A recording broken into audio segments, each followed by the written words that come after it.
slides. So our title of our webinar today, this is the third in our series on expanding resources basically beyond federal block grants for middle neighborhoods work. And this one is about why state and city governments are investing general revenue in middle neighborhoods. The last one we did was about bond proceeds, where we had people from Chicago and Philadelphia speaking about their bond issues. And the one before that, we had the city manager from Des Moines speaking about how they use sales tax revenue to help fund middle neighborhoods work. So today we're going to talk about general revenue. And before we get started, we'll just do a little poll to get a sense of who's in the room in terms of whether you're a nonprofit, you're one or another level of government, consultants, realtors, et cetera. So if you just let us know what sector you're from, that'd be great.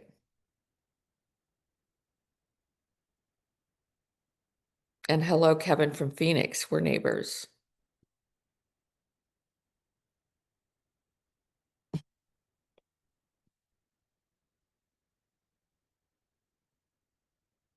Is anyone participating in the poll? Anne? Ah, yes. Some people are. Okay, so local government. Good, that makes sense. Nonprofits. Most of our members and other people who come to our webinars are either from nonprofit practitioner organizations or local governments, but we do have representatives of all the others as well. So I'm just going to do a couple of brief slides about middle neighborhoods, and then we're going to get right into our speakers today.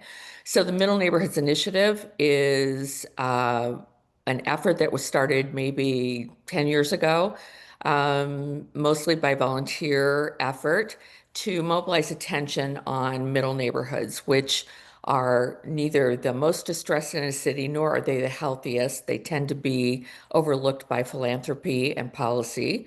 And we have noticed that if you look over decades of some key indicators of health, that they have been struggling and that it has a negative impact on the cities in which they sit. So we are a joint project of the National Community Stabilization Trust and NeighborWorks America. We have a steering committee, and we do our work through the Community of Practice, which is who I'm representing today, through some research, policy analysis and advocacy that NCST does, and communication strategies like our newsletter and some magazine articles and things like that. So just one more slide about middle neighborhoods. As I said, they're neither the most distressed nor the healthiest. They tended to have been built mostly with single-family homes with an audience in mind of families with children in their time. They tend to be still well more than 50% owner-occupied, but that usually has been eroding over time. Most middle neighborhoods probably had more in the 80 and 90% of owner occupancy in their heyday. One of the consistent vulnerabilities of middle neighborhoods is that the housing stock is aging. It's usually still an acceptable, livable, safe condition, but it often lacks the features and updates that would allow it to compete well for today's home buyers. And so that is something that gets that a lot of middle neighborhood practitioners try to correct for in grants and loans for home updates and maintenance. One of the things I love about middle neighborhoods is that they tend to be more racially, ethnically, and economically diverse than either their lower income, more distressed counterparts or their higher income, healthier counterparts. So they are those places that have mixed income, mixed race and ethnic households that many of us in community development are constantly trying to create or maintain. So that's what middle neighborhoods are about. So let's talk about our panelists today. We have with us today Susan McCulloch, who's the Division Director of Housing and Development for the city of Danville, Virginia. Michelle Spansky, who is the Deputy Commissioner of Neighborhood Development, and as you'll learn, has another role as well for the City of Syracuse, New York, and Charles Slife, who is a Ward 17 Council member for the Cleveland City Council in Cleveland, Ohio. So our agenda today is that we're basically next going to start doing panelist presentations, and after that we'll have time for audience Q&A. In the meantime, while you're listening to the presentations, please feel free to type a question into the Q&A or the chat, and we'll go back to those when we get to the Q&A time. Also, for our presenters, if you're not presenting and you feel like you can answer one of the questions that's in the chat or the Q&A, feel free to do so. Okay, so today we're going to start with Susan, and she's going to pull up her slides. Susan, I haven't met Susan, even though I have been to Danville a few times and spent a lot of time in their neighborhoods. And for an average person who doesn't live in Danville, I probably know a fair amount about it. But Susan is someone who plays a really interesting role that I think I wish every city had, that I think she'll describe. But to me, it's about kind of marrying the instincts of economic development and housing to benefit the city. So Susan, thank you so much. Welcome, and go ahead and take it away. Thank you very much. It's an honor to be here. And well, thank you so much again. And I am with the city of Danville, and I do have a unique role. It's to bring new residential housing to the city, and not many localities have that. And Danville is lucky to have a dedicated person for this job. So a little bit about Danville. We are in what's called Southern Virginia. On the lot, we're basically on the North Carolina line, and we pull our workforce too, and our education and workforce shed, or I'm sorry, um, work shed. We actually they commute from Greensboro to Danville. We have a strong connection to Greensboro with education and with workforce. We're not too far from our capital in Richmond. Here are our statistics: 41,000, close to 42. We are growing. We're 43.7 square miles, and we are trying to grow the middle class, not just our population. The role of our economic development team is to find companies that provide a living wage to our community and to those who come to work here. Our history is very strong. We have a very strong tobacco history. We're home of the Bright Leaf tobacco, and this is a picture from 1910. Then we segued into textiles. And if you notice the factory in the foreground, please keep that in mind for a future slide. This is Dan River Mills. The Dan River runs through the city of Danville, and it really has helped with commerce, and nowadays it's more recreation. But we are very fortunate to have that amenity in our community. Dan River Mills was here from the 1800s to around 2006. It employed over 14,000 people during its heyday, when its population was 40,000 people. And then Dan River closed in 2006. Our leaders got together and they said, what are we going to do? Are we going to sink or swim? They decided, as a region, Pittsylvania County is our neighbor. It is independent and surrounds the city of Danville. We're an independent city. They decided to work together and leverage their amenities. Pittsylvania County is about the size of Delaware, and then Danville has the population and the amenities. So they decided to diversify the economy and recruit these different industries so that we would never be a one factory town again. I wanted to mention our river district. It is basically we call it our living room. when those companies that are interested in coming to Danville want to do some reconnaissance, they see our downtown. And years ago, it was not a great place to be. A lot of vacant warehouses and former industry. So economic development worked with our Industrial Development Authority, which is an independent board separate from the city, but related, to do these three goals, which, and this is a picture of our amenities in our science museums is a former warehouse. The YMCA now faces our river. That's very new. And then we have an amazing river walk right along the Dan. But they used incentives that were unconventional at the time to they purchased the buildings, and then they worked with developers for many adaptive reuse projects and infill projects. And so that model has helped us get to our residential incentive package that we have today. This is the River District's growth, and on the left is a picture of the Riverfront Park. It's being built now. It's right on the river, right in the River District, and this is the economic impact of our River District. And if you saw that picture earlier, this is Dan River Mill 8. It is its own contributing historic structure. And our city economic development team, the question was, it stood vacant for years. And the question was, what are we going to do with it now? Do we demolish it, or do we try to redevelop it? And they worked with the Alexander Company, they being our economic development team, to recruit them to do an adaptive reuse project of 150 apartments. 20% of them are workforce, $85 million investment, 147,000 of square feet of office space, and some of our city departments are going to be moving there. And phase 2 will be another 40 apartments.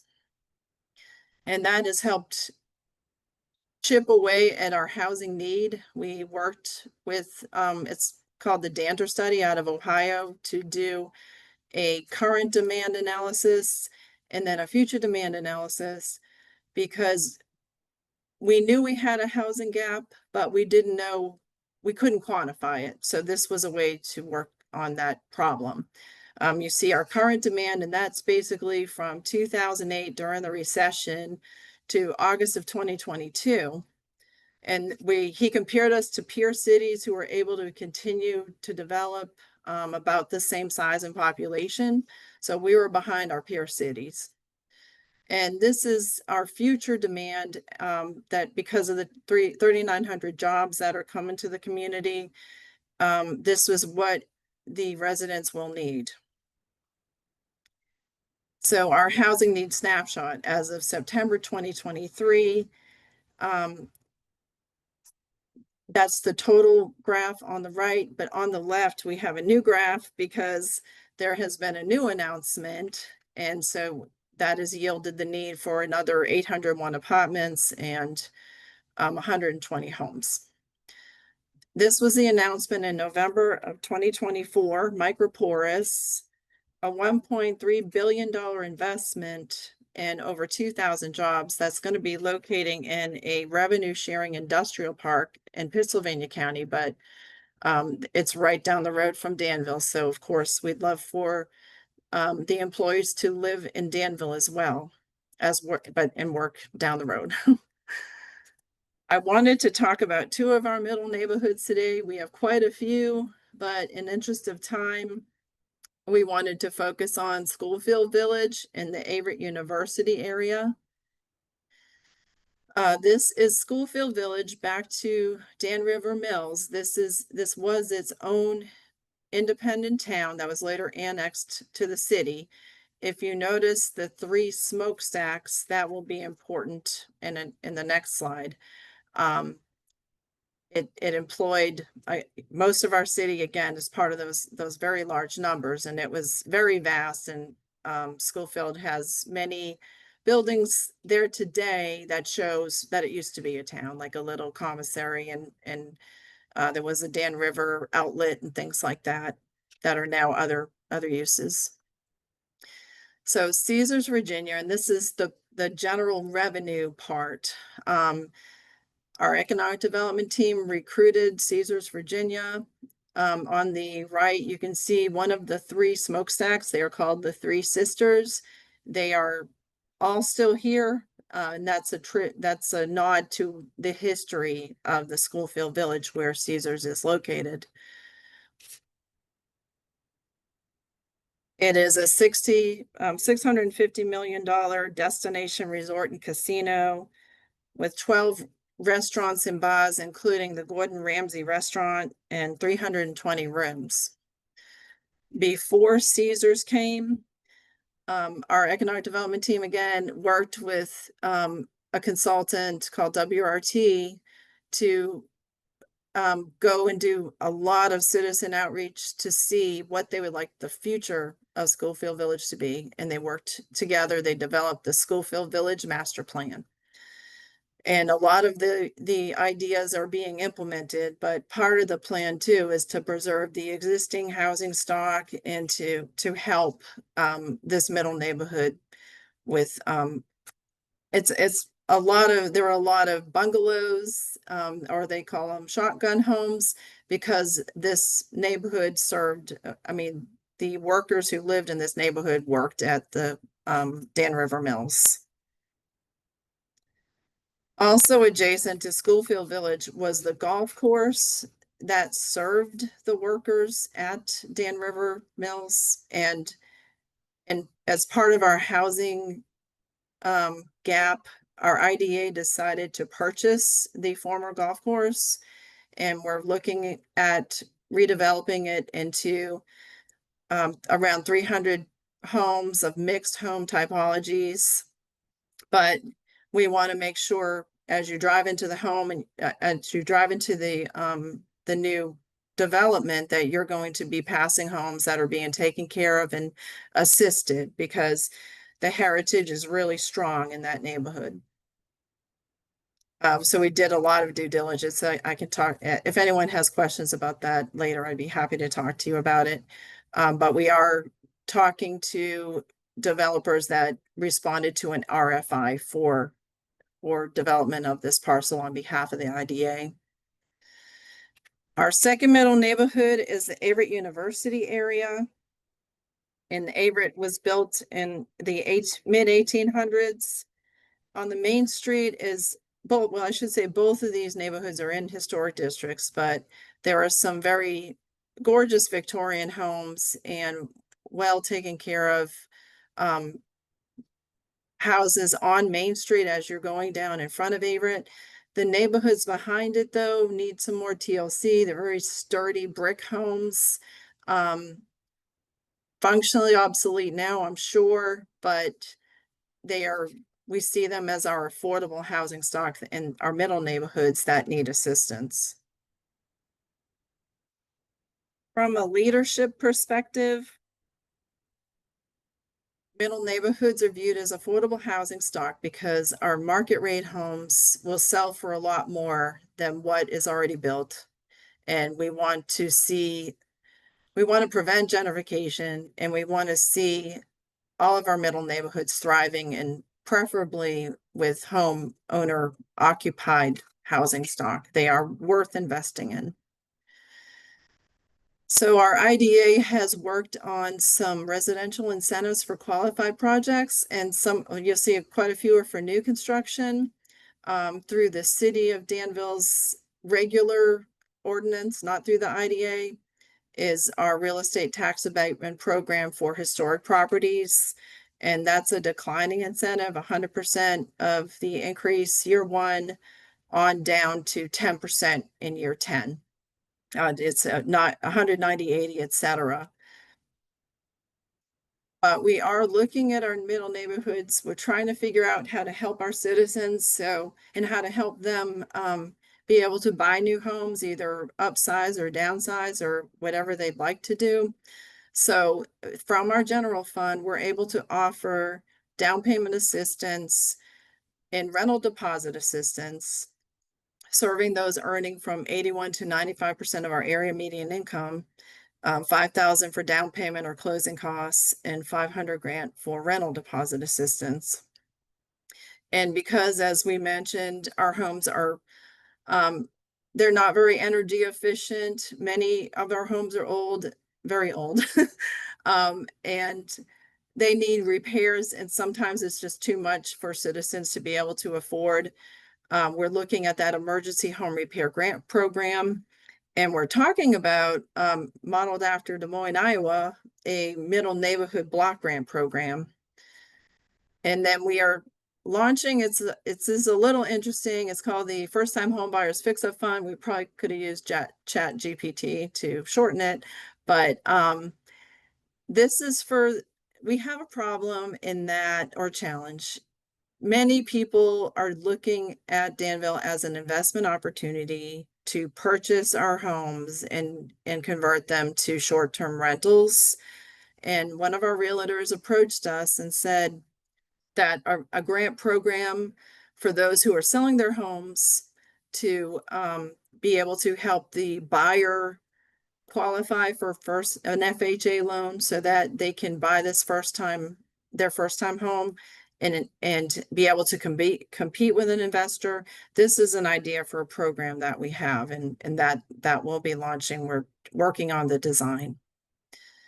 Our motivators of assistance, we have quite a few. I already mentioned business prospects, the Danter study, but we also economic development launched and led the first Southern Virginia Regional Housing Summit. We've held it every year since, and it's been converted to we're housing and development, and we've been doing it now for the past 2 years and trying to keep that momentum going and to show developers and those in the housing industry and financial institutions, realtors, what our localities offer and what incentives we have. 7 localities participate in this Southern Virginia event. And also the housing needs urgency. We want to offer incentives for developers to build new homes and then or convert, do adaptive reuse, and then assist residents with new incentives. And another huge motivator is our award-winning comprehensive plan called Plan Danville that was just released as of January of 2025. It a massive amount of outreach was done, and housing was developed as well as found as one of our top needs. And so every ask we make in our budget has to tie into these goals. So that was how we were able to say, this is what we'd like to do with these general fund monies, and this is why.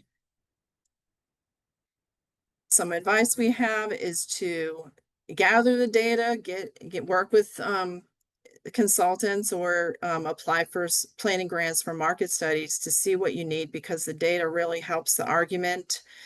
Our city attorney is priceless. So those who really are experts in land use and we are a Dillon state, so we can only do what's expressly allowed in our legislation. So he's able to help us develop incentives even for market rate. And then, of course, use your social capital and reach out to colleagues so that they can help you with things they've learned so that you can launch new programs too. Afterward, I know there'll be Q&A. Thank you, Susan. That was really, really interesting, especially since I was there, a while ago before some of this stuff happened. I feel like Danville is one of the most clearly entrepreneurial cities I've ever encountered, in terms of their staff. What they've done with the River District was already well underway when I got there. It was really interesting. And we really talked as consultants a lot about tapping that kind of economic development, entrepreneurial spirit to move that into the way that the city dealt with housing and neighborhoods. And I think they're really looking at it that way. One thing I wanted to clarify that you alluded to, it sounds like the additional tax revenue the city receives from the casino is part of the reason why you feel like there's enough that you can tap general revenue to fund. Exactly. Yes, there's we're in a position where we're able to ask for more funding for more programs because there is this this source of revenue that not many localities are able to access, but it has helped tremendously. Hmm. And I know that for a while there was tobacco settlement money that was a big it was a big source of funds that most people wouldn't necessarily have, but you really had a lot of it, right?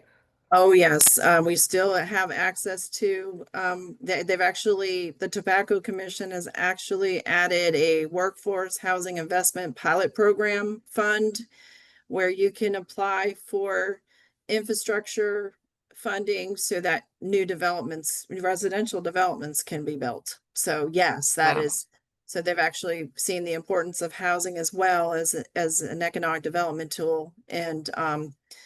And developers are applying for funds, and we are in the tobacco region, so we're able to apply for that as well. Yeah, they're really creative at tapping every possible source and really thinking creatively about yeah, about, you know, don't think that because a city has historically only given, CDBG pass-throughs to housing, that that's the way it always has to be. And speaking of that, we'll move on to our next speaker, Michelle, who um, is from Syracuse, New York, where they are embarking on a pretty grand, um, in terms of scale, effort around middle neighborhoods. So, Michelle, I'm going to turn it over to you. Although we're seeing a beautiful, was that Baja or is that- Oh, Anyway, Michelle Spansky from the City of Syracuse Department of Neighborhood and Business Development. Take it away. Hi, everyone. Michelle Spansky. Great to be here with you all today. Although I am a City of Syracuse proud resident for the last 10, 15-ish years at this point, I am born and raised in Northeast Ohio, and I still got the 330 area code to prove it. So appreciate all the Cleveland folks that I saw popping up here. Just to give everyone kind of a little bit of a background about the city of Syracuse, if you're not familiar with it, Syracuse is a really small kind of post-industrial city. We're about a population of about 145,000 people or so.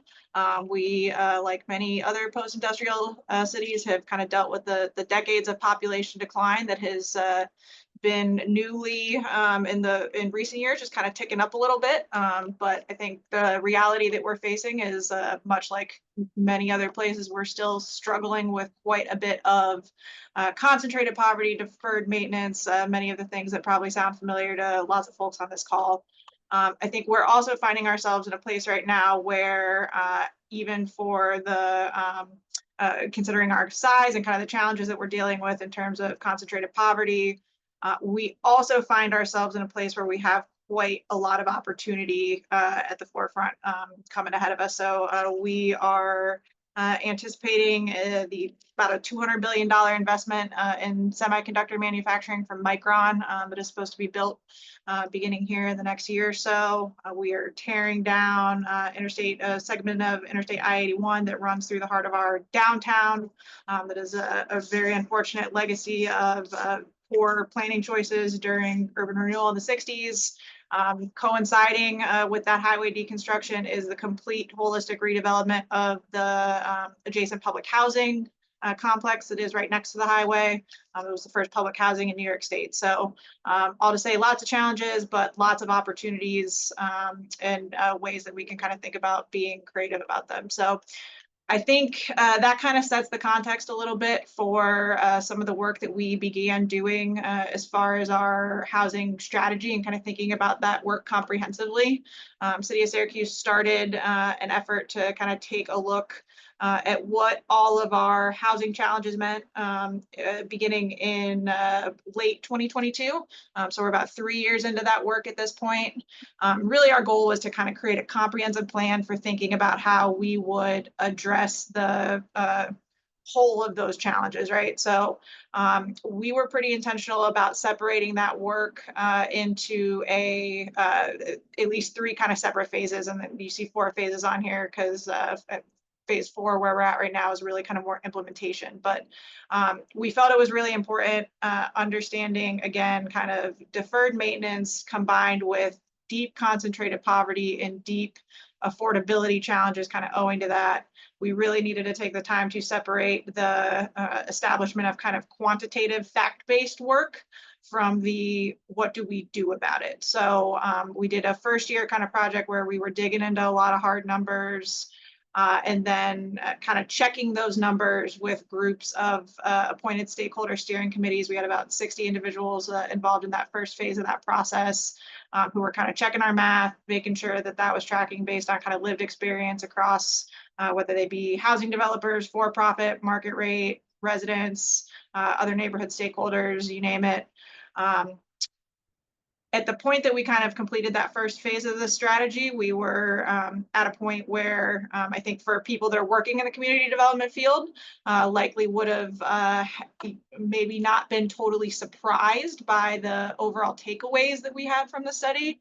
But I do think it was really important for the community at large to kind of understand, better articulate how those two things can kind of coexist simultaneously. And I think it was really important for us to be able to move forward and with our second phase of the work, housing strategy, which was really kind of designed to give us the framework for what we were going to do about all of those challenges that we had long known, but not fully articulated and embraced kind of a coherent path forward. The third phase of the work that we were focusing on between 2024 and this current year was drilling down based on everything that was established at the citywide housing strategy level, and digging into how that works for neighborhoods. And then in tandem with that, kicking off our first programs and actually kind of making moves towards implementation. And again, as I mentioned, kind of similar with the first phase of the study, we were really intentional about ensuring that we were prioritizing a lot of consistent engagement with people throughout the process, and ensuring that we had the kind of the buy-in and we were aligning with where needs are at for folks on the ground. If again, kind of obviously knowing the audience here, this story will likely not sound super unfamiliar for many of you. The combination that we're dealing with in terms of our market gap really being a function of cost versus willingness to pay. The disinvestment and deferred maintenance that we have in our housing stock, and the fact that the cost to repair and maintain properly very much does not align with what a return on investment would be for any rational actor, whether you're an investor or a homeowner. I think Central New York market in general is a soft market and has these challenges, and Syracuse is soft within soft within soft. So right now, if you're a middle income family making about 100% AMI, even 80 to 110% AMI, you have a lot of choices within the larger region for housing that is still within reach and affordable. And right now, property conditions in the city, by and large, are not competitive with what is around us nearby. And so that sort of creates kind of the self-fulfilling prophecy of continued deferred maintenance and setting ourselves up in a position where we're kind of vulnerable to more predatory investment, if you will. At the same time, as I mentioned before, significant issues in terms of affordability gap and what housing actually costs to maintain properly and what residents can afford. In Syracuse, this is truly a function of poverty and low incomes. We are regularly jockeying for top of the list of a list that no one aspires to be on, of highest concentrated poverty in the country on an annual given year. And despite kind of improvements in some directions, we've consistently seen our poverty rates declining. We're still, compared to other places in the country, still not where we want to be ultimately. But I think implications for what that means for us right now, obviously, both of these things impact overall investment behavior, what our housing conditions are, what our city's fiscal ability is to pay for any housing interventions. And when we think about kind of trying to address these things intentionally, obviously, anything that you do too hard to kind of address one side of that coin risks throwing the other one out of whack if it is done in excess and not kind of tightly coordinated. So I think the totality of the work that we were doing with the housing strategy really kind of called the need for us to be intentional about how that work is proceeding, understand that there's going to have to be trade-offs, and figure out a way that we can kind of balance those things. I think a lot of these principles, again, I'm not going to spend too much time on this because I think these are things kind of from a middle neighborhoods perspective. I suspect a lot of folks in this room have heard before, but I do think that these are really kind of key pillars for us that we, in the context of the body of work that we were doing with the strategy, really kind of had to commit to and kind of keep on a post-it note. They're really things that we've tried to ensure are fully being adopted as kind of the philosophy that's driving the way that we're doing our work across the board. There's certainly a lot of things I think that we had going for us kind of coming into the process of the work that we were doing. So a lot of critical work underway. We are very lucky to have a fantastic land bank with the Greater Syracuse Land Bank, the work that they do to get tax delinquent properties and blighted vacant properties back into productive use is essential. We have fantastic nonprofit affordable housing developers and CDFIs here locally. And so things to work with in terms of kind of continuing to build and sustain that work. But I think where we really recognize that there was room for significant improvement is within the realms of kind of adding in additional additive investments on top of the work that we were already doing in distressed neighborhoods. So really leveraging our community development block grant dollars, other HUD dollars. There's quite a bit of work that we were doing in neighborhoods that were more distressed. Obviously, those dollars are well designed to work in those types of conditions. And we had certainly made, I think, in recent years, even leading up to the housing strategy, a lot of progress in terms of thinking about how we concentrated that investment. But I think the middle incomes, the middle neighborhoods piece of it was really sort of the missing link. I think there were still many situations where we found ourselves kind of allowing a lot of missing teeth as a function of the fact that we didn't necessarily fully have a great tool to intervene in all of the situations for folks where people are really right on that line of you're not quite income qualified enough to be able to take advantage of some of those additional kind of HUD resources that might be available, but you're also not in a position to really kind of have the extra resources to be able to do things like invest in your home when you have any amount of other expenses that you're trying to take care of for your family. So we really wanted to be intentional about how we were working to address that within the context of this work and ensuring that we were being proactive about intervening in middle neighborhoods that were vulnerable to decline, but certainly recoverable, that were, you know, not the biggest problems that we were dealing with across the entire city, but certainly very much vulnerable to decline if left up to their own devices. Kind of focus in and improve willingness to invest in those areas. This, I think, in the process of going through the various phases of the study work, we also knew that we were going to need ultimately an implementation vehicle. So we did the first phase of the housing study. That made kind of some key pillars of recommendations that were sufficient enough for us to really, I think, have kind of the community buy-in about the need for us to proceed with building out what that vehicle looked like, and kind of taking some of the groundwork to initially fund that. So we were able to sort of think about that kind of in tandem with the completion of some of the other housing strategy, which I'll touch on that a little bit more, but that ultimately I think ended up being important for us for a couple different reasons. But that really kind of allowed us to hone in on that beginning in 2023. So that's been the focus of the work for us for a lot of the last 2 years. Really kind of how do we stand up that vehicle and how do we fund that vehicle? For us here in New York State, we do not have some of the special state powers that you have in other states. I feel like I've heard mention from Susan's presentation, just in terms of kind of tax increment financing. That is not something that we can easily do for housing here in New York State. We have pretty tight limitations around ability to use municipal funds on private property unless very specific conditions are met, which I'll talk a little bit more about. But it obviously we knew kind of the existing resources we had with CDBG weren't cutting it, and we needed to kind of do something else. So that's what we've been doing. I think one just kind of piece of context in terms of how our city departments are currently structured that is important to our overall ecosystem. So right now, the city Department of Community Development and Economic Development, under the prior mayor's administration, I believe in about 2008 or so, had been brought together. They had previously been completely separate, independent departments. Under our prior mayor, Stephanie Miner, they were merged into one department. Our current mayor and deputy mayor, and now mayor-elect, were the respective deputy commissioners of those departments when they merged to form the Department of Neighborhood and Business Development.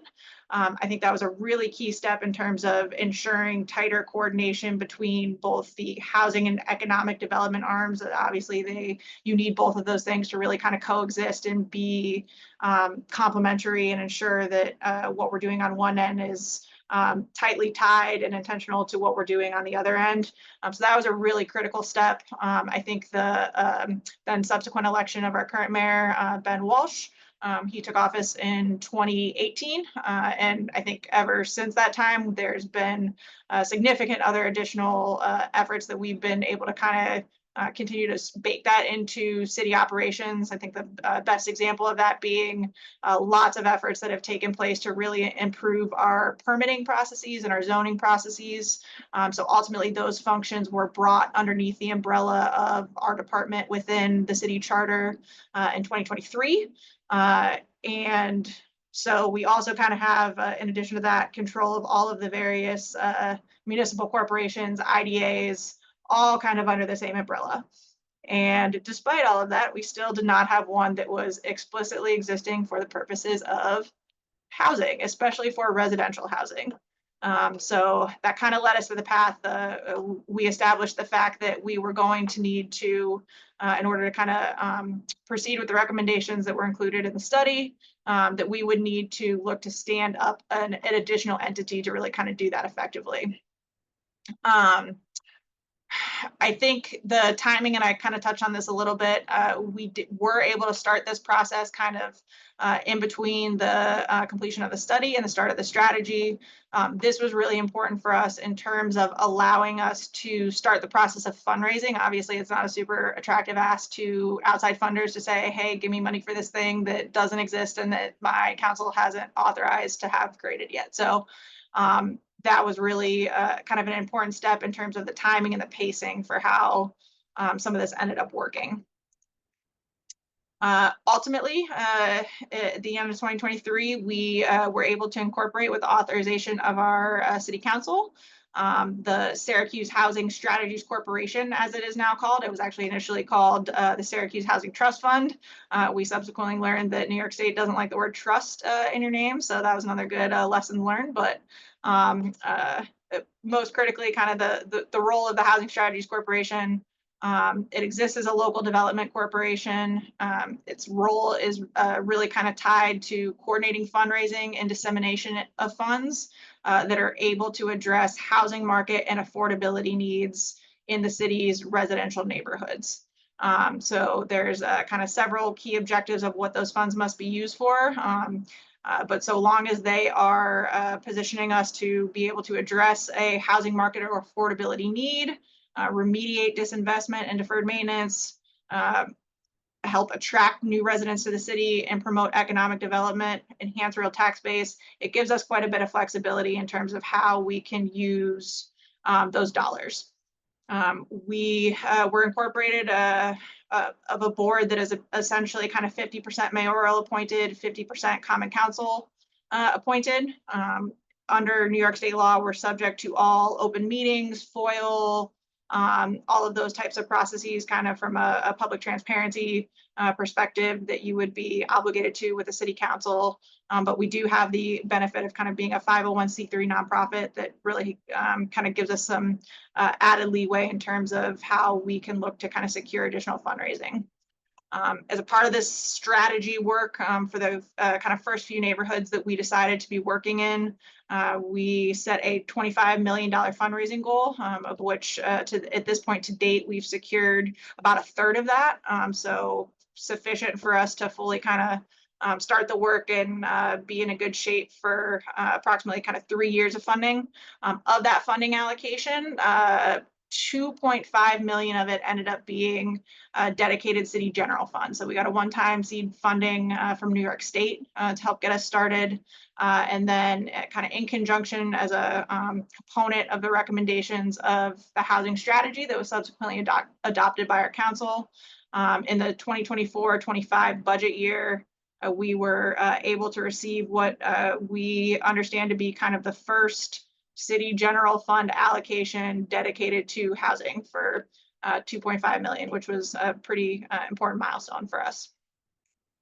Obviously, I made that sound like it was very smooth and very few problems at all, but I think the reality of what that looks like, progress was certainly not linear. There was several bumps along the way that we have kind of had to troubleshoot as we've gone. I think these all kind of range from things that are of the technical nature. I kind of mentioned the specific naming convention of how we had originally incorporated. There was some fun stuff we had to do in terms of establishing a mechanism by which we could move the city dollars in conjunction with an urban renewal plan to ensure that we were maintaining compliance with state constitutional provisions around how municipal funds could be used. So kind of working through all of that throughout the process, had to kind of be pretty agile there. There was also certainly plenty of problems that were more of the adaptive nature. So things that when you're talking about kind of limited resources, how do we pace that work across neighborhoods? We don't have the resources to be able to work everywhere at once, all at the same time. And so we have to be kind of intentional about how we're proceeding with that work and doing so in a way that's smart and fair. So that's kind of an ongoing community conversation. I expect that it will be even the entire idea of investing in middle neighborhoods, giving funds to homeowners who might not quote unquote need it compared to some of the traditional metrics. I think that's always kind of a was here locally and is something that we have to kind of continue to help underscore the importance of to people. But I think the process that we kind of went through to really ensure that we were working closely with both resident groups as well as the council to move that work forward ended up being very critical in order for us to finally be able to kind of get through all of these things. If you're following kind of any of these clips from our various headlines that I had taken you through before within the context of what our timeline looked like. Obviously, we've gotten to a place where we have started programming and things are going really well. We've gotten a lot of really good feedback from the work that we have been doing so far. We launched our first program in August, and the reception that it's gotten from neighbors has been really exciting and frankly something that I've appreciated being able to dedicate a portion of my time to, especially in our current federal climate where we're working with a lot of kind of constant policy changes coming out of that end of our other work streams that we have kind of going on in our department. Couple of things, I know I touched on some of this a little bit, but I think major things that I would just underscore were really critical to our success so far to date and getting us to where we're at. Obviously, I kind of touched on the pacing portion of it. So ensuring that we were really socializing with stakeholders and getting everybody bought in ended up being very critical throughout the entire process. I think another really important component was the fact that when we completed the citywide strategy, we put it forward to our Common Council for formal adoption. That was not something that we were required to do in any way by charter, but we felt like it was important, understanding that it was in effect a 30-year long-term plan. It needed to be able to transcend multiple different administrations. And I think that ended up being really important in terms of our ability to kind of substantiate legitimacy and maintain community priority, even as we've now kind of switched. We just had a local mayoral election here. So certainly kind of that always comes with its own dynamics in any community. So having that in place was really important. Obviously, kind of willingness to be flexible, compromise. There was a lot of adjustments that we made in terms of provisions of board composition, certain funding things, selectively kind of including certain legal authorities that technically we could have done, but by saying that we would not do them, it helped kind of get us across the finish line. All of that was really important. And then again, I cannot underscore enough just the importance of resident buy-in and being able to generate some quick wins. I think that was ultimately kind of when we got to some what I think is probably fair to call the most politically tight place that we got to at an earlier point in this year during some of our local elections. I think having the ability for residents to really stand up and speak to the importance of the work themselves because that they had been involved in it to date was what got us there. We're continuing to kind of work through and identify some additional fund sources that we're really focusing this upcoming year on. How do we ensure, not just from a local city resource commitment standpoint, but other funds that can be ongoing revenue sources on top of one-time seed funds. So we're continuing to work through that, and happy to answer any questions when we get to the end, but I'm going to leave it there for now because I know I'm already over. So. Thank you, Michelle. That was really, really interesting to get a deep dive in sort of the rationale behind what motivated the city to try something really different from what you had done before. And I also wanted to know, I think, Michelle, you're also the executive director of the new entity, right? Yep, that's correct. And I'm sure that came with a giant raise, right? No, not at all. Not Very cost efficient. Okay, let's now hear from our council person. So we're moving from staff to electeds, and Charles actually, you'll find out, represents some middle neighborhoods in Cleveland and is also on the board of a leading nonprofit that invests in middle neighborhoods. So Charles, welcome, and go ahead and tell us all about it. We're good. We can see the picture of a live from a Cleveland Middle neighborhood. This is not where I live, but it is a beautiful Cleveland Middle neighborhood with a nice beach scene. So come visit. So let me figure out how to advance. There we go.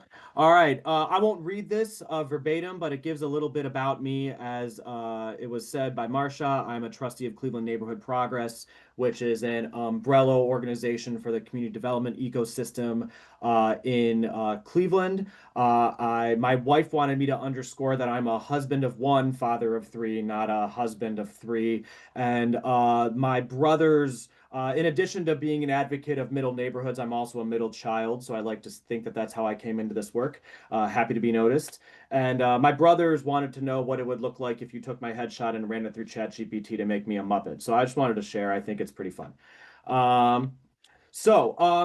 I wanted to kind of start with comparing Cleveland and then the part of Cleveland that I represent on Cleveland City Council. So the blue is Cuyahoga County, let's say 1.2 million. The city of Cleveland is in red, 372,000, and then I represent Ward 17, which is on the far left side of the municipal boundary of the city of Cleveland. You can see the current populations, but what I think is interesting is you can see the peak population of Cleveland was about 920,000 in 1950. The area that I represent peaked a little later, at about 41,000. But there's an interesting dynamic that I don't think we talk enough about, which is when you talk about population declines in Cleveland and cities like it, there's certainly the component of outmigration, and outmigration obviously includes white flight. There are parts of Cleveland that you would drive around and you can tell that people have left and the populations are lower. There's vacancy, there's empty lots, there's all that kind of stuff. You're not really going to see that if you drive around the neighborhood I represent. We're effectively at 100% occupancy of our homes, but still the population is down. So what's going on there? Anecdotally, my dad was the youngest of 9. His older brother married a girl right up the block. She was one of 13. I would doubt that there are 22 children on that block of 50 homes today. People just have smaller households. And one of the things I'm having to contend with is when a neighborhood is built for more people, but there's not necessarily space logically to build as easily as you'd want, simply because we have smaller household sizes. If you are willing to have 13 children, God bless ya. I have three, and three feels like 13 to me. You can see the median household income comparing the city and the ward. I represent at the ward level. There's other pockets of kind of wealth in the city, but at the ward level, I represent the highest income ward, which poses a challenge because within the context of just the city, it's almost I'm thought of as upper income. When in reality, our average income is barely north of the county's average income. So when you talk about what is a middle neighborhood, I'm like, well, I'm a middle neighborhood. We are very average for Cuyahoga County. And there's this moniker that the neighborhood had for many years. It's called West Park or Cam's Corners, kind of the suburb in the city. I try to avoid it because it can kind of stumble into dog whistles pretty quickly. But there is something to be said about a lot of the data points aligning more with the region and the county than with the challenges of the city. And when it comes to prioritizing things citywide and meeting our most dire needs, the phone calls I'm getting, the goals that I have aren't necessarily rising to the top of priorities.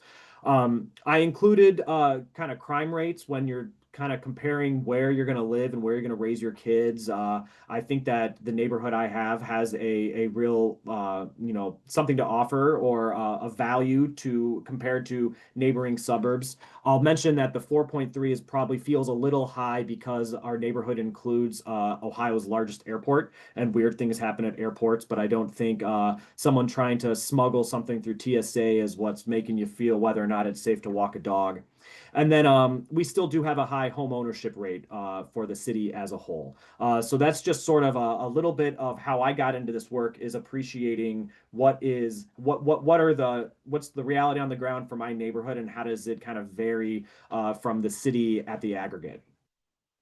So we've been talking about block grant and why it's problematic. This is a map of all the census tracts in the city of Cleveland, and it shows how the overwhelming majority of the city is eligible for block grant. Included in this area, in these unhighlighted areas, are areas of zero population like airports, steel mills, regional parks, things like that. So it's even if you pulled those out, it would show how an overwhelming majority of the city lives in a qualifying census tract, which has caused our programs, in my opinion, to lean too heavily on block grant as the default. If you're talking about government having proactive programs where we're going to go out and do something because we've identified an issue, that's generally been block grant. And if you were able to remember where I represent, you see on the left side, most of the neighborhood I represent doesn't qualify at the census tract level. You can still do things for households, but when we're trying to talk about creating a community that's going to retain people in the city, a lot of those things like having events or programs to make sure that two lawyers who need to blow out the back of their house because they're running out of space are incentivized to do that in Cleveland instead of packing up all their belongings and moving out into the suburbs or very often out of Cuyahoga County. The legend's grainy, and I apologize for that. I wanted to make it bigger to see. But this is a map that we use for tax abatements. So we came up with a new tax abatement policy to try to not give a flat 100% tax abatement for residential new builds or substantial renovations. But I think how it highlights the area speaks to kind of what I'm getting at. When we talk about like reactive programs, so tax abatement and TIF and other things where you are relying on someone to come and bring you the project. In the last 20 years, Cleveland has seen a lot of development, and here marked wards 3 and 15, those green areas on the map. That's where you see a lot of the infill market rate development and new apartments coming live. We haven't seen that energy come out into what are here called the middle market neighborhoods, which kind of aligns with the middle neighborhoods. We also really haven't seen it in that green area on the far left where I represent, where it is a market rate area, but we're not seeing a high use of tax abatement and TIF and other things. Like we're not seeing that development pressure despite it being a very strong residential market. So this sort of this is the landscape. Ha, get it? This is sort of what we would consider to be Cleveland's middle neighborhoods. They're areas that are traditionally middle class, you know, contributing a tax base. When I say they're arguably more connected to adjoining suburbs than each other, what I mean by that is Cleveland has sort of a radial road network, and our pattern of suburbanization has been going to the end of the street, looking away from downtown, and just following that road out. So I am not necessarily competing for residents with eastern suburbs. I'm competing with western suburbs and vice versa. And people who are looking to move to Lee Harvard, maybe on the lower right corner of the map, are generally kind of we have a river running through us. We're kind of like two cities in one, and we're not competing with each other, but we're competing against those adjoining communities. A big difference is block grant eligibility. What my neighborhood doesn't have as much, but other middle neighborhoods do. That is sort of us recognizing that in what have been traditionally middle class neighborhoods, poverty is increasing and areas are becoming block grant eligible. And a concern of mine has been that the only solution Cleveland has is basically for you to decline into poverty so that you can then access programs to support residences, support commercial development. The last bullet point of high senior population and easily anticipated turnover is a little bleak, I will admit. But in my opinion, we've seen some Cleveland neighborhoods falter because we have high senior populations, but we're not seeing the next generation come in and purchase homes there. So in many of these neighborhoods, the senior population does exceed the citywide average. And I think we need to start thinking about how we are going to take those homes, which not only are old, but also may have an older aesthetic, to make them desirable for the next home buyer. So we came up with through the city, led by Cleveland City Council, in partnership with Cleveland Neighborhood Progress, who is our partner in all this work. We took $7.3 million of money that is general fund. It's general fund that's available to us because we were able to use cost recovery through ARPA. So we took that, paired it with $3 million that was given to us by the state of Ohio through the capital budget. Not as much as we asked for, but a good start. And then tacking on some local philanthropy to come up with the uses you see on the right. The crux of the program is really this residential work. It is buying homes and doing substantial, like gut job renovations to make them appealing to the next home buyer. I worry a lot about, you've got two homes, whether they're pre or post war, but they're kind of comparable. One's in Cleveland, one's in a suburb, and the Cleveland one needs some work, the suburban one doesn't. And how are we putting our best foot forward to ensure that the home buyers are going to consider the Cleveland option when a lot of people don't maybe have the time or the energy or the wherewithal to go through a full home renovation, but they are able to purchase a home at maybe a higher price. We recognize that it's you buy for the neighborhood, and what Cleveland can offer that a lot of suburbs can't is the walkability. And like, if I leave I walk my kids to school every morning, I can walk and go get coffee. I can walk to, when we talk about higher numbers of children historically, the neighborhood I represent has a very large Irish Catholic contingent, so I can walk and go get a Guinness pretty easily. You buy for the neighborhood. So we wanted, but we have these old commercial districts where the properties themselves are in good condition, but the retail space, maybe you're renting the apartment above and it's cash flowing, but it makes more sense to use the old retail space maybe as storage than to actually put a business in there. We fought really hard with our law department to be able to proactively white box spaces without an identified end user. That was a real hurdle we had to come over, but it's allowing the opportunity for the small business to come in and say, we want to be here, but we don't want to be here after an 18-month renovation. Small business support, public realm, just to make sure that our main districts have you want to walk there, that it feels like a welcoming place. And then this edge neighborhoods concept was honestly sort of an alignment with a parallel objective and sort of a political compromise, knowing that there's some historic commercial districts that are surrounded by neighborhoods that don't maybe meet the standard of a middle neighborhood, but they're areas where it's a retail desert and people don't have amenities. So how can we also support some districts so we can try to grow them maybe towards the middle neighborhood? This is the part where I just kind of go through pictures, and this one's boring because I only have one picture. But this was around the corner from me, a restaurant and bar that closed down. It was benefited from the commercial side of the work you can see the new signage. What you don't see inside is having to completely redo the kitchen to make it kind of like a working, operable, code compliant kitchen in the year 2025 to avoid there being this empty tooth in our main the main commercial district in my neighborhood called Cam's Corners. Maybe the more compelling stuff is this is and there's been a number of these around town, but this is on West 127th Street, which is near the ward I represent, but not in it. And this is a before picture. It's pretty gnarly.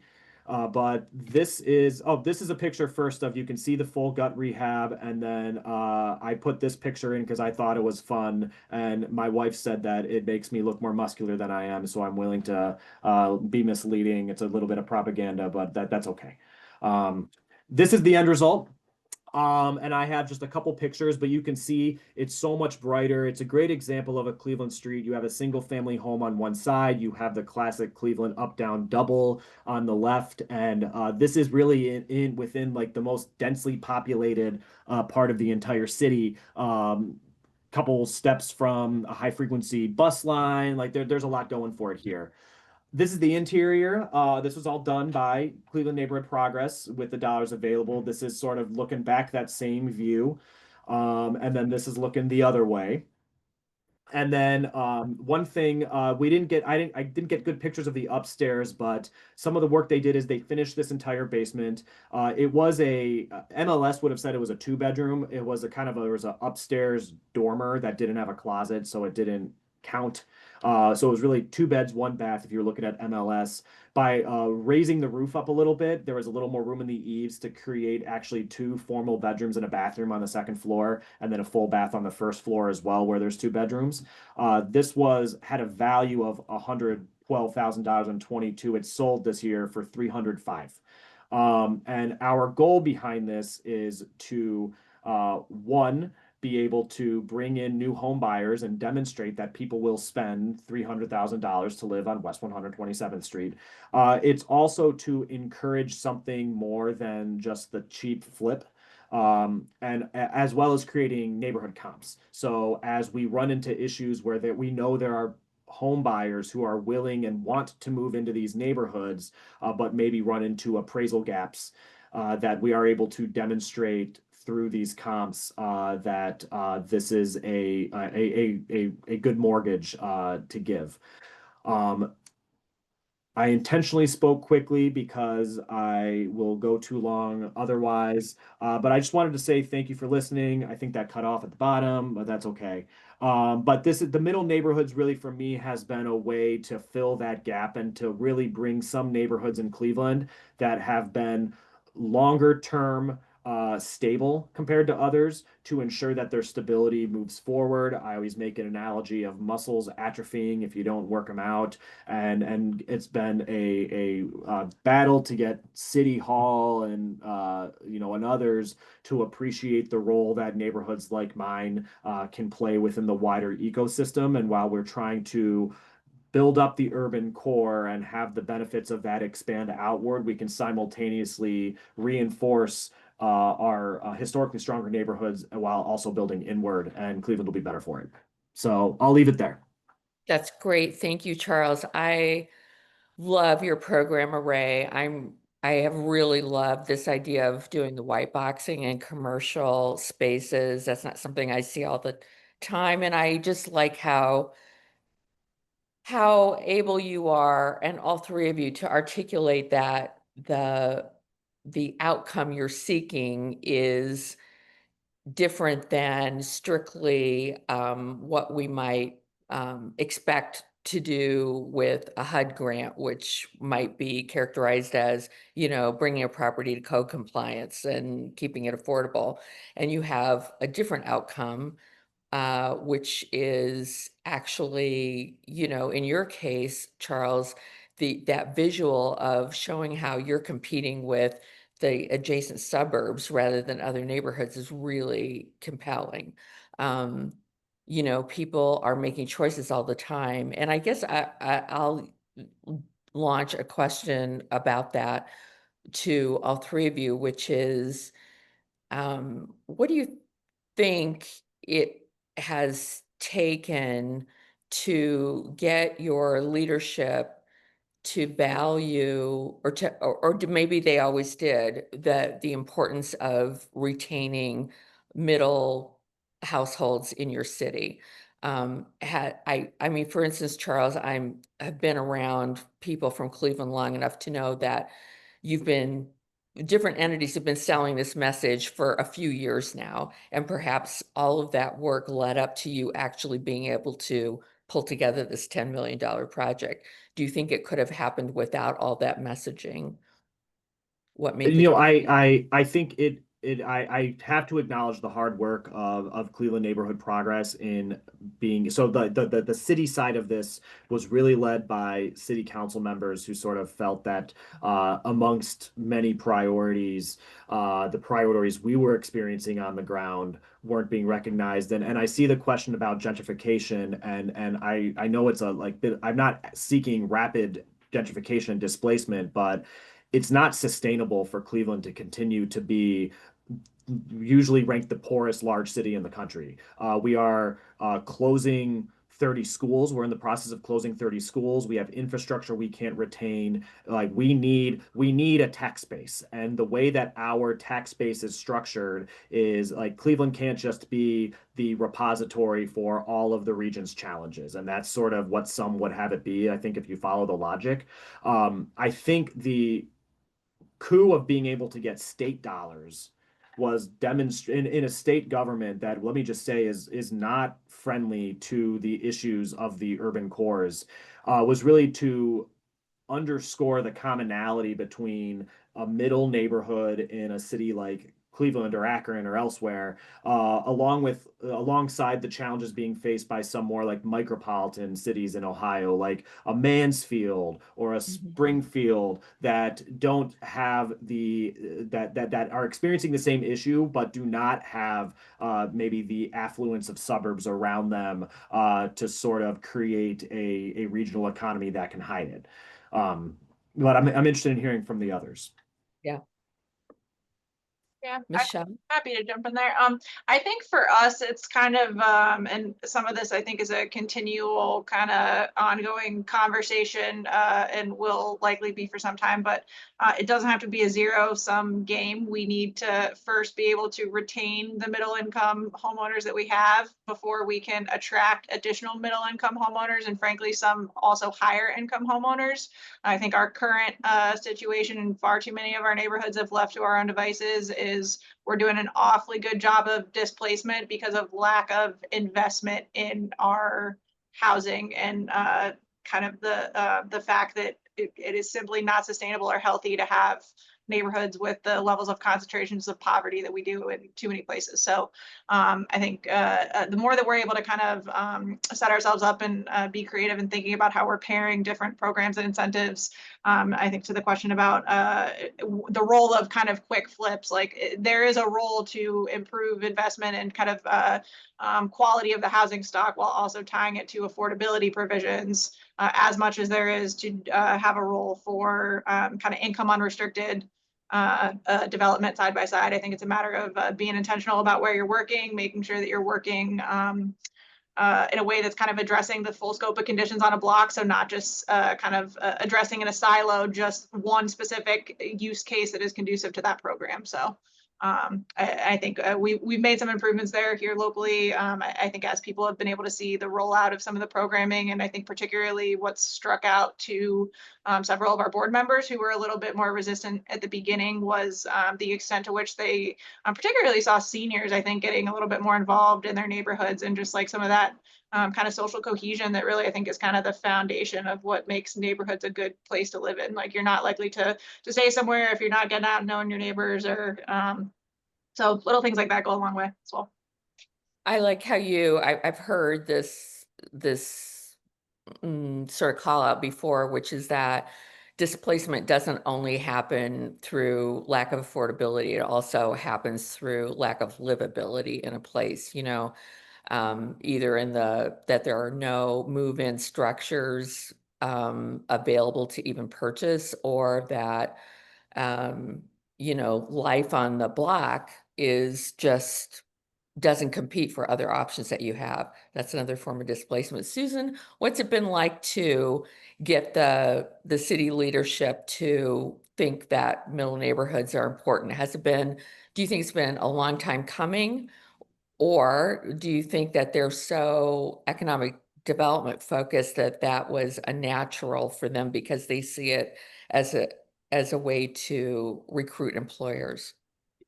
Oh, I do agree with both of your suggestions, and it comes from the citizens themselves. I think a lot of citizens voice to our elected officials that they're in need of repairs. They're not they have a lot of deferred maintenance. They need help.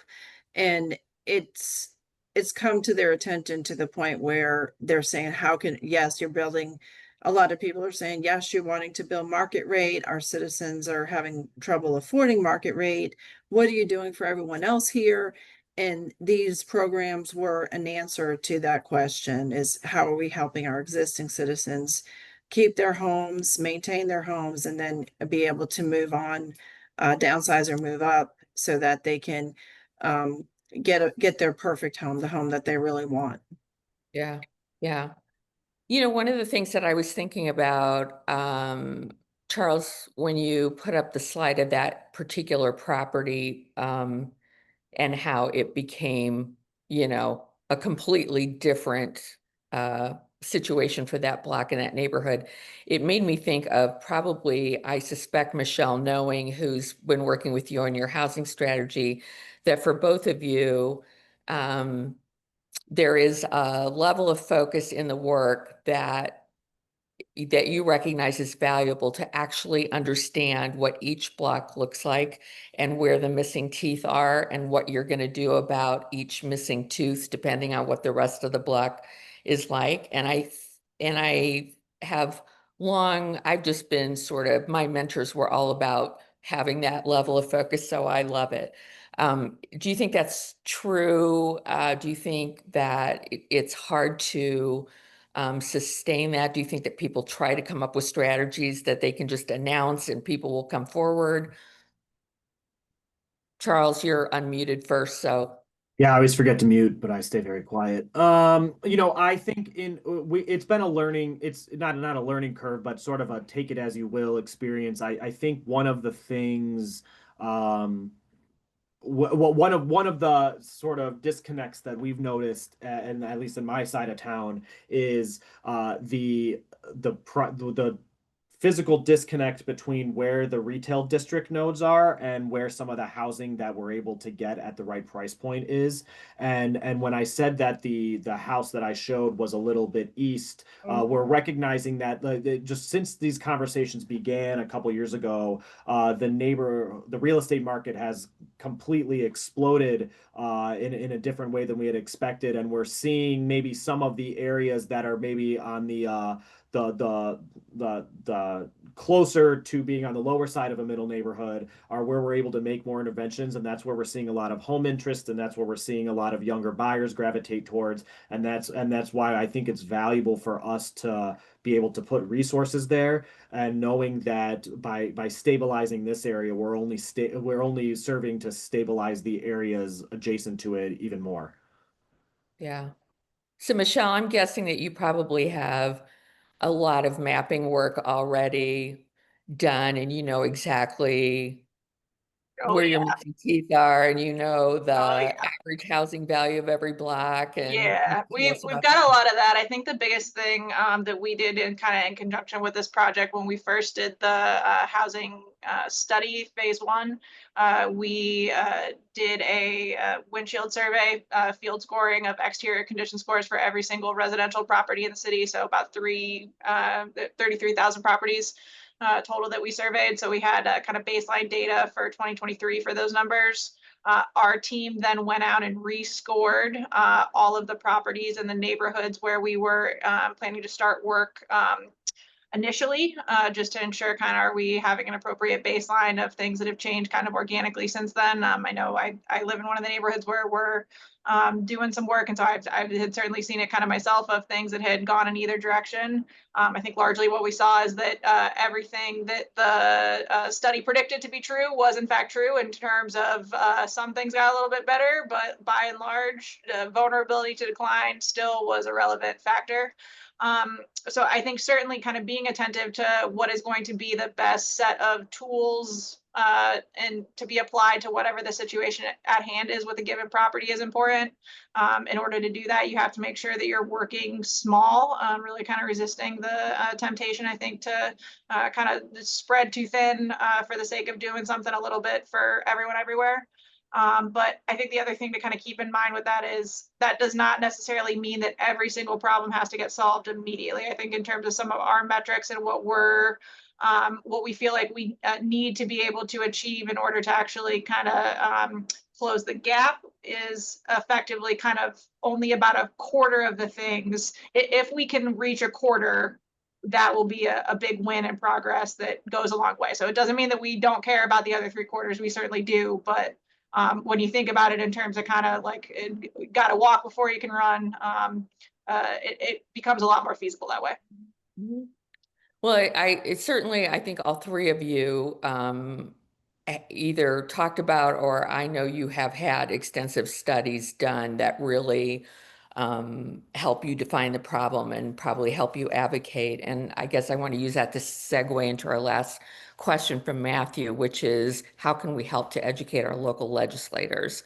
Um, you know, it is true, Charles, that you have the gift of gab for describing problems and probably speaking to, you probably have to in what you do for a living, speak to a variety of audiences and translate this kind of stuff that way. But for all three of you, anything, why don't we start with Susan actually?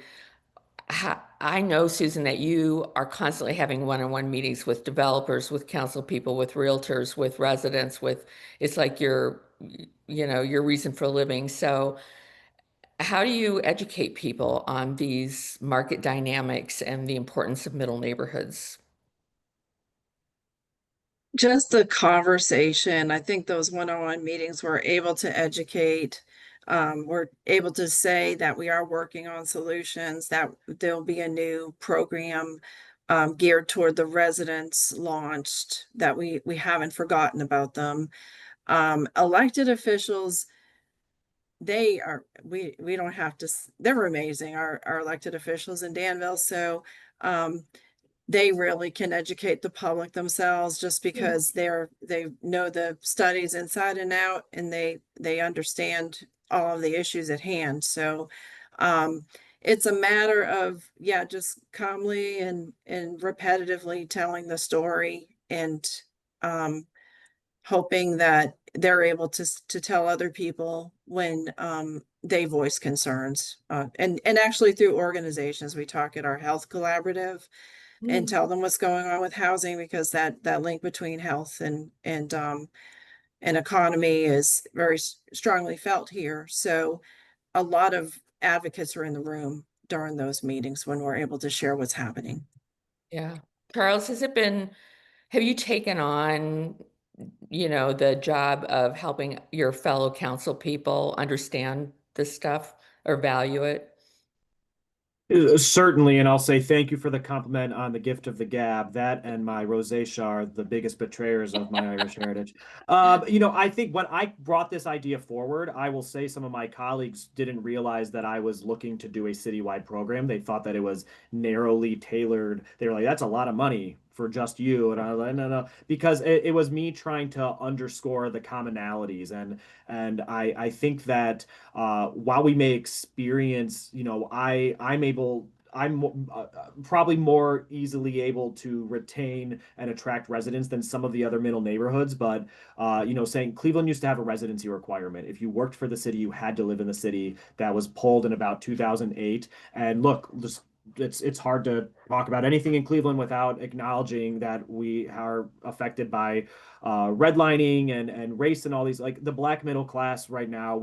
I think we are struggling to retain our black middle class in the city of Cleveland, and programs like middle neighborhoods are an incentive for people to stay in the city and to help underscore the value of neighborhoods that they love. But it's very daunting to take on the amount of work that it takes to sustain a century neighborhood for the next 100 years. I'll also just say that, especially with block grant, pointing out like the absurdity of some of the block grant. I mean, years ago, we wanted to use block grant to do like a storefront improvement program. And first we had to cite them for improvement or that failure to maintain the building code.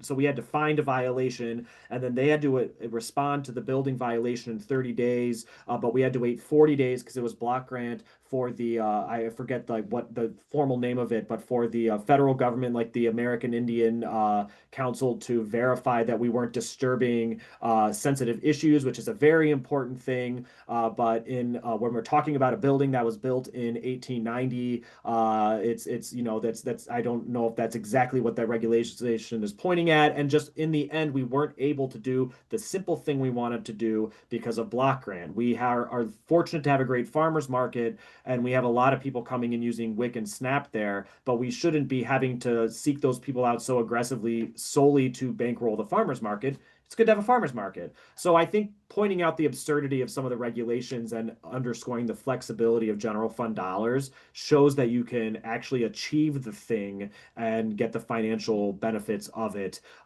versus all of these other outside sources. That is a really great insight. I had not really thought about that before. Michelle, I want to give you the last word. Do you want to say anything about how to educate your legislators? I think these guys covered it pretty well, but I guess I would say for us locally, obviously, kind of the more frequent conversations you can have, the better. I think for better or worse, where we landed as far as kind of what some of our board implementation looks like. We have approximately half of our common council on that board, and so we've been for the last several months now. It's been a kind of every 2-week meeting of like working through what program terms like. I think stuff like that. Obviously, it's our or not obviously, but our city councilors are doing this as a part-time job, as I'm sure they are in many other places that you all are coming from. And so there's a lot coming at them in any given direction. And so the more that you can just kind of keep those lines of communication open ends up, I think, in a better long-term result. So That's great. That's great. Okay, so it's time to close out. I think there we go. I really want to thank all three of you, our speakers. This was just such a gift to me, and I'm sure to our audience, to be able to see inside your processes, to see how you think about this and how you've been able to take on. I mean, it's a daunting thing to start from scratch and try and persuade people that they need to devote really scarce resources to something that previously they could just assign to HUD. So we appreciate the work that you've done and that you shared it with us. So our upcoming webinars on December 11th, we're going to have the 3 program associates of the first year. They're about to launch in 5 more cities next year of the Black and Latino Middle Neighborhoods Project on Heirs Property. And they're going to share their actual on-the-ground experiences with researching, building coalitions around this, and coming up with strategies to prevent heirs property from impacting intergenerational wealth and the quality of life in neighborhoods. And then in January, we're going to share with all of you the themes that came out of a series of interviews we did with 9 of the strongest in fact, all 3 of these people on this webinar were people that I talked to, or actually not you, Charles, but somebody else in Cleveland, about places that have strong local middle neighborhood sort of networks. In other words, people that understand what a middle neighborhood is, or whatever terminology they're using, actually have some value for it and collaborate occasionally when it's appropriate to advance policy or programs or funding that's valuable. So you'll get to learn what it's like to, from their perspective, to create that strong network and some of the things you can do as well. And so finally, we encourage you to follow us at LinkedIn, where we announce all of our webinars and other things. Email us if you want a particular kind of webinar, case study, news story, et cetera. We like to promote, although maybe not today because they held a competing webinar today, I think. The Cornerstone webinar series at Center for Community Progress is a really good series. And we'll send out an evaluation that you can tell us about your experience and give us suggestions for future topics. And our community practice, you will now be a member of by virtue of signing up for this. And it's just an informal but facilitated network of practitioners, researchers, and policymakers that all care in some way or another about middle neighborhoods. So thank you again to everybody, and we'll see you out there.